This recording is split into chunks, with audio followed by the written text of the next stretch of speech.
Hi, I'm Sadie Nardini, founder of Core Strength Vinyasa Yoga.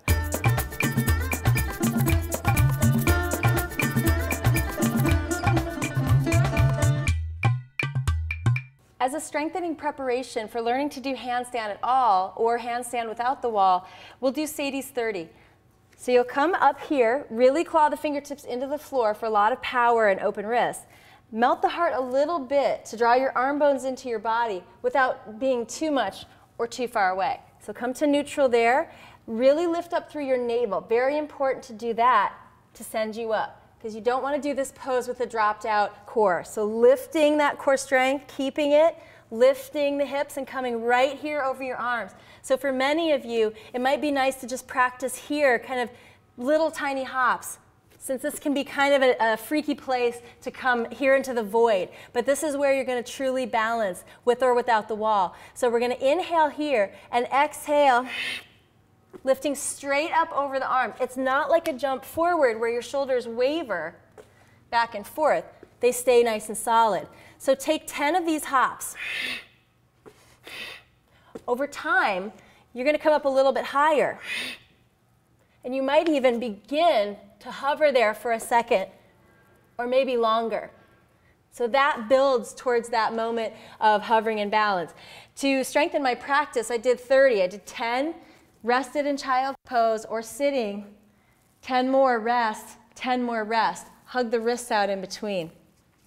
So that can be a nice addition to your practice to make every pose stronger. Now, coming up here, walking in again. We're going to take that same core connection and arm strength, never letting the shoulders waver over the arms, and we'll take it into a split leg hop. So you don't want the leg going all over. It's not a flamenco leg. It's going to hug in and stay centered. Very important here, the arms straight, and you exhale and lift up through your belly as you kick with the top leg. Bottom leg can be bent. So we're going to inhale, prepare, exhale, really lift through that belly. So refrain from taking both legs up together. That's going to weight you over and you can go over, and that's not where you want to go. So we're going to take an inhale here and practice little exhales. Arm to belly, exhale.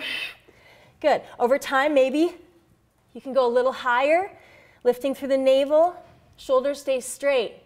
Okay, that bottom leg counterbalances the top leg. Good, so in time,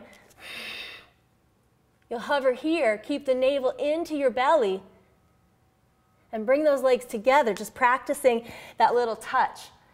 Exhales, taking you up through the belly. Top leg stays straight, use the navel. Handstand. If you let the belly go, watch this.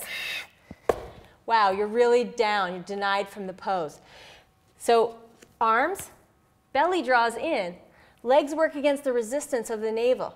So if you let the navel go as you jump up, it's going to segment your body, and that's where a lot of back bends tend to happen from the pose. So this is primary, this is primary. Legs can happen last. Now, a great escape hatch, so you never have to take a back bend out of this pose, which is what scares a lot of people being away from the wall, is that you can cartwheel out anytime you go too far. So work conservatively. If you go a little bit too far in the pose, instead of back bending, cartwheel out to one side. So it might not look that pretty, but it's a lot better for me than taking a full back bend there from the posture.